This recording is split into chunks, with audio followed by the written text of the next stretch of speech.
Le plaisir est pour nous de vous savoir très nombreux devant vos postes téléviseurs, envie d'être au parfum de l'actualité éducative. Mesdames et messieurs, bienvenue à cette grande édition du journal universitaire dont j'ai le réel plaisir de vous le présenter. La faculté des sciences politiques de l'Université catholique du Congo a organisé une matinée politique avec comme thème blocage électoral en République démocratique du Congo, regard croisé sur le scrutin indirect des sénateurs, gouverneurs et vice-gouverneurs, une activité organisée en collaboration avec la Fondation CAS. Martha Tchessambou et Blaise Mboucha pour plus de détails. Bouclage du processus électoral en République démocratique du Congo, regard croisé sur les scrutins indirects des sénateurs, gouverneurs et vice-gouverneurs, c'est le thème de cette matinée politique organisée par la Faculté des sciences politiques de l'Université catholique du Congo en collaboration avec la Fondation CAS. Dans sa prise de parole, le professeur Albert Malukisa, doyen de cette faculté, a remercié le participant et invité venu pour la circonstance tout en mettant un accent particulier sur cette matinée politique. On a parlé aujourd'hui de ces élections indirectes, très affectées par la corruption. Mais cette corruption est l'œuvre de la classe politique. Et à qui profite cette corruption? C'est aux dirigeants qui sont aujourd'hui au pouvoir. Alors, que devons-nous faire? Il faudra quand même un sursaut d'orgueil, il faudra quand même un sens élevé de responsabilité de la part et des citoyens et de la société civile. Parce que si les dirigeants politiques s'adonnent à la corruption électorale, c'est parce qu'il y a une faiblesse de notre société civile. Il y a une faiblesse aussi de la population elle-même, parce que c'est des choses qui devaient révolter les gens. Qu'on privatise les machines à voter, qu'on demande autant d'argent aux candidats aux gouverneurs. Et ça va affecter toujours notre gouvernance. Les conflits armés qu'on enregistre aujourd'hui, en partie, c'est lié aussi à la gouvernance. Qui deviennent dirigeants au Congo? C'est des personnes qui corrompent énormément. Et quand ils ont corrompu, ils sont plus redevables vis-à-vis de leurs électeurs corrompus. Plusieurs sous-thèmes ont été animés par différents professeurs dans l'objectif de sensibiliser les scientifiques sur les avantages et désavantages des scrutins indirects en République démocratique du Congo. Pour le professeur Gouma Binda, la RDC doit opter pour un scrutin favorable à la capitalisation de recettes. Le système demeure indirect, c'est-à-dire les députés provinciaux continuent à élire les sénateurs et même les gouverneurs, mais ce corps électoral doit être étendu à plusieurs autres niveaux des élus de la province,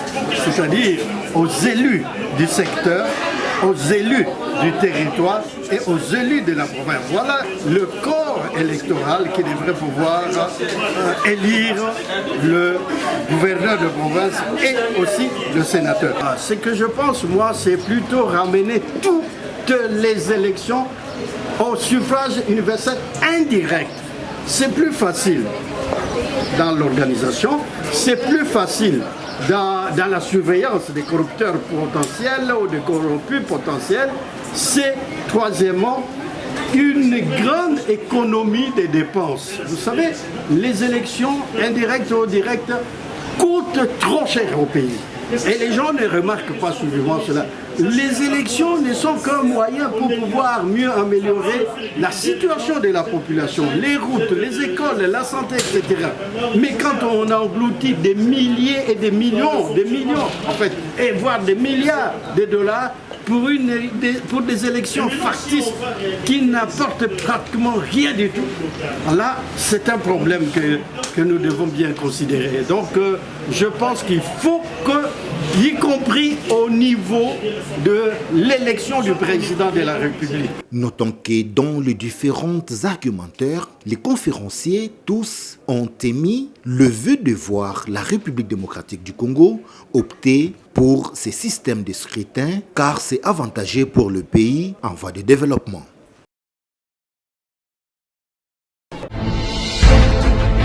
Quittons la capitale pour nous rendre dans la province de la Chopo où le comité de gestion de l'université de Kisangani que dirige le professeur Jean-Faustin Bongilo vient de doter les cliniques universitaires d'un scanner. La cérémonie de la coupure du ruban a eu lieu le vendredi dernier. Reportage signé notre correspondant à Kisangani, Célestin Abedi. Cet appareil très indispensable et recherché à Kisangani pour les examens approfondis des différentes pathologies a été finalement acquis grâce aux efforts de l'actuel comité de gestion qui dirige le professeur ordinaire Jean-Faustin Bongilo Boendi. Sa vision qui s'appuie sur celle du président de la République en matière de la couverture santé universelle lui a permis de doter cette structure sanitaire de cet appareil afin de répondre aux besoins de la population.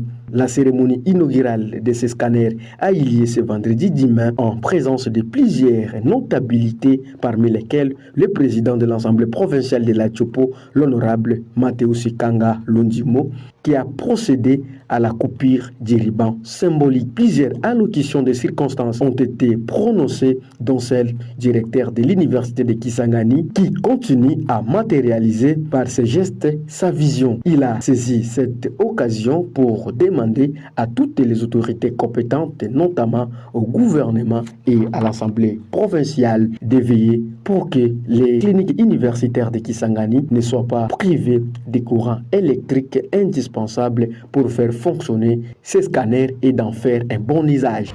La première chose que je voudrais solliciter de la direction médicale, c'est les soins appropriés à porter sur cet outil qui ne peut pas être laissé entre des mains inexpertes. En deuxième lieu, c'est de savoir que cet outil est pour la santé. Et la santé n'ayant pas de prix, nous devrons mettre toute notre attention pour l'entretien, la préservation et l'utilisation de cet outil. Le médecin directeur des cliniques universitaires, le docteur Noël Elabama, a organisé une visite guidée avec un exercice pratique à titre expérimental. Il a aussi expliqué le fonctionnement de ces scanners. La disponibilité de cet outil d'imagerie médicale des pointes aux cliniques universitaires de Kisangani permettra d'améliorer significativement la qualité des soins, non seulement aux cliniques universitaires de Kisangani, mais également dans toute la ville de Kisangani, voire la Tchopo et ses environs. Elle épargnera en outre les malades de ces contrées des dépenses colossales liées au transfert à Kinshasa ou à Goma ou encore à l'étranger dans le seul but de réaliser un scanner. Quant au fonctionnement de cet outil, un radiologue bien formé dans l'utilisation du scanner va réaliser les examens et un spécialiste en radio-imagerie médicale va interpréter les coupes. Tenant compte du pouvoir d'achat de la population boyomaise et considérant les dépenses à engager, le coût des examens va varier dans un premier temps de $150 à $450 selon les cas et les catégories. Ces coûts provisoires sera revu à la baisse aussitôt que les cliniques universitaires de Kisangani auront acquis leur propre générateur électrique. Pour la toute première fois, Kisangani se dote d'un scanner œuvre du comité de gestion de cette alma mater. Une nouvelle ère pour les soins médicaux débute à Kisangani avec l'acquisition de ces précieux appareils.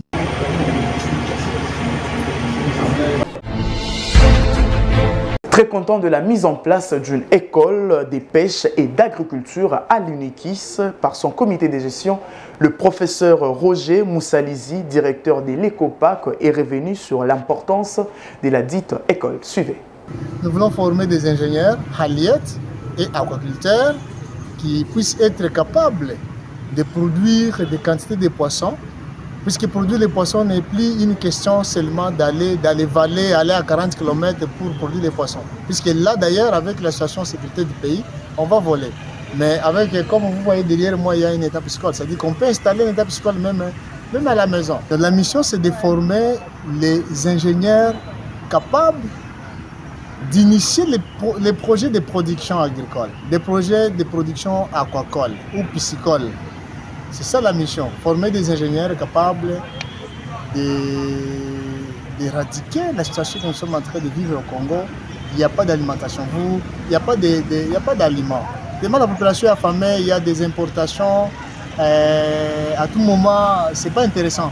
Et la province de la Chopo, c'est la province qui regorge plus d'eau en République démocratique du Congo. Alors, et toutes ces zones-là possèdent des poissons. Nous avons le fleuve Congo qui est à côté ici, qui peut peser, qui a une profondeur de beaucoup de mètres.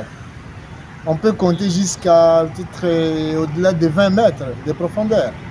Alors, mais si nous allons à ces profondeurs-là, les pêcheurs qui sont justement sur la couche superficielle, ils n'atteignent pas de poissons. C'est ainsi que les poissons sont tellement chers à Kisangani. Alors, mais nous pensons qu'avec l'école, nous devons, les ingénieurs qui seront formés ici, puisque c'est ça la mission, les ingénieurs qui seront formés ici doivent être capables de conduire des projets de production agricole à travers la ville et à travers le Congo, capables d'éradiquer la situation de l'insécurité alimentaire. Donc, je m'adresse à la population de Kisangani et de la Chopo en général, d'envoyer les étudiants venir expérimenter cette nouvelle filière de l'université de Kisangani, qui va leur apporter l'argent. J'ai vu les jeunes gens, il y a un jeune que j'avais encadré l'année passée, qui m'a rencontré en cours de route et m'a dit, prof, j'ai fait l'insémination artificielle, j'ai produit 20 000 enlevés. Il est en train de vendre un enlevé à 500 francs. Maintenant, calculer les 20 000 par 500, c'est combien d'argent? C'est beaucoup d'argent. Je ne vois pas une faculté qui peut offrir les occasions aux étudiants d'avoir cet argent-là. Mes étudiants ici qui ont commencé il y a 6 mois, qui ont commencé depuis décembre, je vais dire combien, c'est 6 mois maintenant, n'est-ce pas? Alors, déjà, ils sont capables de faire des projets. Vous pouvez déjà, vous, personnellement, comme journaliste, vous pouvez prendre un étudiant, vous lui demandez, j'ai besoin d'avoir un état ici, fais-moi un état de besoin. Il vous fait un état de besoin, il vous installe un état pour lui donner son argent. Donc, déjà, à partir des premières années de licence, l'étudiant est capable déjà d'embaucher, de payer les frais académiques lui-même sans recourir aux parents. Donc, voilà un peu ce qui est là. Et je vous dis que les poissons que vous allez produire ici, l'état ici est de 10 x 10, c'est que nous avons 100 mètres carrés de surface ici. Nous allons y mettre 6 000 poissons et chaque poisson nous donnera 5 kilos pour arriver autour de 30 000 kilos. Et avec ces 30 000 kilos, nous allons vendre des poissons moins chers à 5 $. Et voilà, on va gagner de l'argent ici.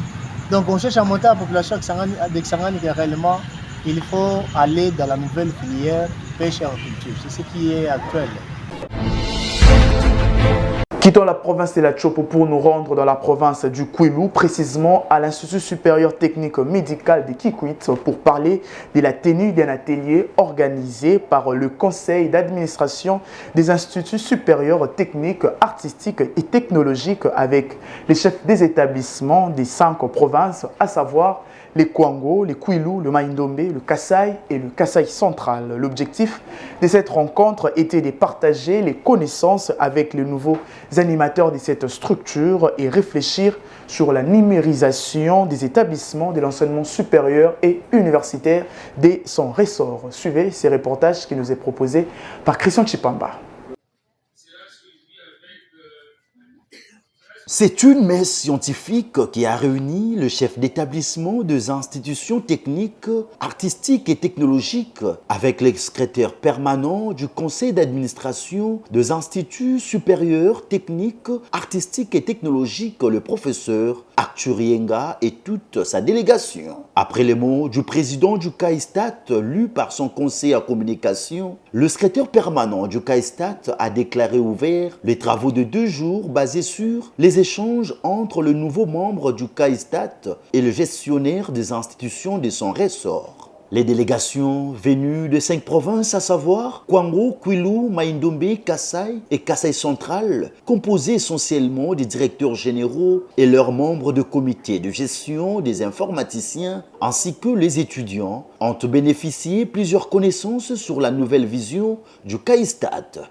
Le secrétaire permanent, le professeur Acturienga, a enrichi l'auditoire sur plusieurs sous-thèmes, notamment l'assurance qualité et sa mise en œuvre. Cette rencontre était également une occasion pour parler de la numérisation des services de l'ESU, la gestion du patrimoine, la coopération interuniversitaire, les modalités de paiement des quotités ainsi que la mise en œuvre effective du système LMD, des thématiques abordées par les conseillers du CAISTAT. Et à son tour, le secrétaire permanent n'est pas resté indifférent pour revenir sur l'importance de ces assises. Les intervenants qui ont exposé les thématiques, une satisfaction générale par rapport aux problématiques que nous avons abordées, la problématique de la réforme du LMD, la problématique de la numérisation, la problématique de l'assurance qualité que nous devons mettre comme critère de performance par rapport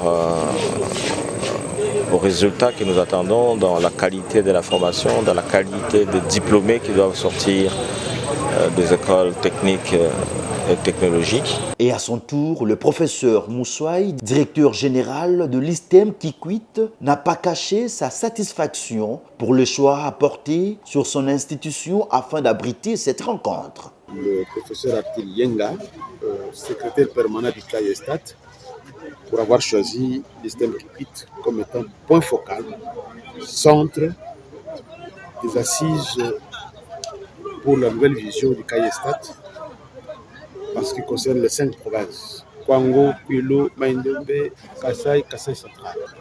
C'est d'abord un honneur pour l'ISTEM Kikwit d'être considéré comme étant point focal et aussi considéré comme coordinateur des activités des assises du CAISTAT. Au cours de ces assises, il s'est agi de la bonne gouvernance au sein des instituts supérieurs techniques, artistiques et technologiques, de l'actualisation du système LMD en vue de l'arrimage du standard international qui était complètement considéré comme un point de non-retour et qu'on ne pouvait plus en fait trop revenir en arrière plutôt que de pouvoir protéger le système LMD et l'aider à pouvoir s'installer malgré nos difficultés de suffisance. Signalons que cette initiative est la 3e après celle des institutions de Kinshasa et du Congo central et la nouvelle vision du CAISTAT est d'être en contact permanent avec les établissements de son obédience, d'où la mise en place d'un site web pour les interactions entre CAISTAT et les établissements de province a été présenté au public. Direction Kisantu dans la province du Congo central où les directeurs du Fonds de promotion de l'éducation et de la formation a visité l'Institut supérieur des arts et métiers, visite au cours de laquelle 150 sacs de ciment ont été remis à cet établissement et un protocole d'accord a été signé entre les FPF et l'ISAM Kisantu. Puis 125 sacs de ciment ont été également remis à l'ISTEM Kisantu. Laetitia Kapinga et Jres Landou étaient présents pour le compte du journal universitaire. Dans sa mission d'accompagner les institutions de l'enseignement supérieur et universitaire, le directeur général du Fonds de promotion de l'éducation et de la formation, Guembo, accompagné par d'autres cadres des FPF, ont effectué une descente à l'ISAM Kisantu pour remettre 150 sacs de ciment qui serviront à la construction des auditoires, bureaux des administratifs et d'autres locaux. Un geste salué par les comités de gestion de l'ISAM Kisantu, car depuis l'existence de cet établissement, ils n'ont jamais reçu un tel soutien. Pour la circonstance, un protocole d'accord a été signé entre FPF et l'ISAM. Le directeur général de l'ISAM n'a pas manqué le mot pour témoigner sa gratitude à l'égard des FPF. Nous venons de recevoir la délégation des FPF qui vient de nous octroyer quelques sacs de ciment en appui à la construction que nous avons déjà amorcée, qui est en cours. Et nous espérons bien qu'avoir la situation sur le terrain, les FPF pensera encore une fois de plus nous amener encore quelque chose pour que nous puissions avancer. Nous disons un grand merci aux FPF que nous espérons encore qu'avoir la situation sur le terrain, les FPF peuvent encore penser que dans un bref délai, on peut encore nous venir en aide. Mais sinon, nous sommes très fiers du directeur général et sa délégation pour les gestes posés la journée d'aujourd'hui. Quittant l'ISAM, la délégation du FPF s'est rendue à l'ISTEM Kisantu pour la remise de 125 sacs de ciment qui vont permettre la réhabilitation des infrastructures de cette institution. Au regard de ces gestes, le directeur général de l'ISTEM Kisantu s'est exprimé en ces termes. Aujourd'hui, nous sommes contents d'avoir reçu une délégation de haut niveau, une délégation de FPF conduite par son directeur général. parce qu'ils sont venus voir, toucher du doigt les réalités qu'il y a à l'ISEM Kisantu, parce que nous sommes en train de chercher à améliorer nos infrastructures. Ils nous sont venus en aide en nous apportant 125 sacs de ciment et nous en sommes très contents. Et ces sacs de ciment vont nous aider à ajouter à ce que nous avons pour les constructions que nous faisons. C'est un appui au développement de l'ISTEM Kisantu. Au terme de cette visite d'appui aux partenaires de Kisantu, le directeur général du FPF remercie ces deux institutions d'être associées à eux pour la collaboration gagnant-gagnant. Aujourd'hui, ce sont les ciments. Les jours à venir, ils reviendront pour la continuité à stipuler le numéro 1 de FPF Guwembo. Nous sommes en visite d'appui ici à Kisantu, à ISAM Kisantu et à ISTEM Kisantu. Et nous sommes très contents de l'accueil parce que ces deux institutions sont des partenaires du FPF. Nous travaillons en bon terme et lorsqu'il y a le besoin, nous sommes là pour les appuyer. Aujourd'hui, nous sommes venus faire un appui pour qu'ils démarrent certains travaux avec des sacs de ciment. Et nous croyons que dans les jours à venir, on pourra encore revenir pour d'autres appuis afin de leur permettre d'avoir les infrastructures nécessaires pour le fonctionnement des institutions. Une visite des bâtiments de ces deux institutions bénéficiaires de dons du FPF a été faite par cette équipe.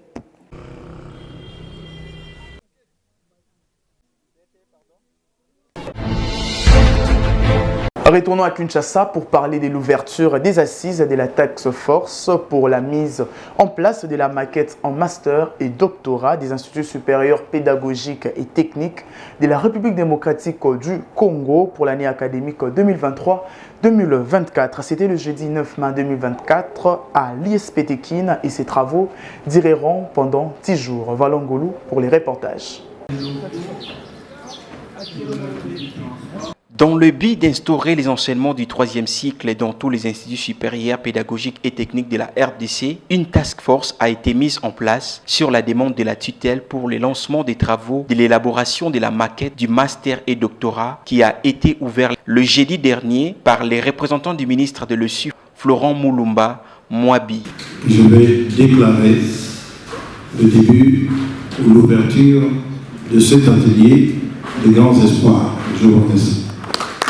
Puis s'en est suivi du mot du représentant du président du conseil d'administration des instituts supérieurs pédagogiques et du secrétaire général académique de l'ISP Tekin qui se sont attelés sur l'importance et le déroulement de ces travaux. Le professeur Kabasele Yenga, directeur général de l'ISP Tekin, revient sur les enjeux de ces travaux de 10 jours au sein de son institution. L'ISPT est une institution qui gère la présidence de tous les ISPT de la République comme patron de la conférence universitaire, des ingénieurs pédagogues. Tous les ISPT de toute la République ont répondu à l'appel avec tous les professeurs qui sont au Congo et à l'étranger pour que nous puissions mettre au point la maquette du niveau master et doctorat, ce qui va permettre à nos étudiants d'avoir un cycle long de LMD. Il commence bien, finit bien, dit-on. Une visite guidée a été réservée aux représentants du ministre de l'ESU et à celui du KISPT pour palper du doigt la réalité des nouveaux bâtiments en pleine construction et réfection des anciens bâtiments sous le leadership du comité Kabasele. Une satisfaction des invités. Avant de boucler cette édition, page rose à présent. Une année de plus dans sa vie, Lucie Exaucé Mapanga, caméraman au journal universitaire. À cette occasion, le coordonnateur national du journal universitaire, l'honorable André Mouchongo Machara, ainsi que tous les personnels lui souhaitent un heureux anniversaire. Une année de plus, pas fait à caca. En ce jour si spécial, c'est nos cœurs qui te parlent. Nous te souhaitons tous les bonheurs du monde, longévité, prospérité, en ce jour si spécial. Voilà, c'est la fin de cette grande édition du journal universitaire. Si vous l'avez aimé, dites merci à toute l'équipe rédactionnelle qui a travaillé d'arrache-pied pour la réalisation de cette édition, toujours sous la coordination de l'honorable André Mouchongo Machara. Quant à moi, je vous dis, vivez longtemps, vivez heureux et bon début de semaine à tous.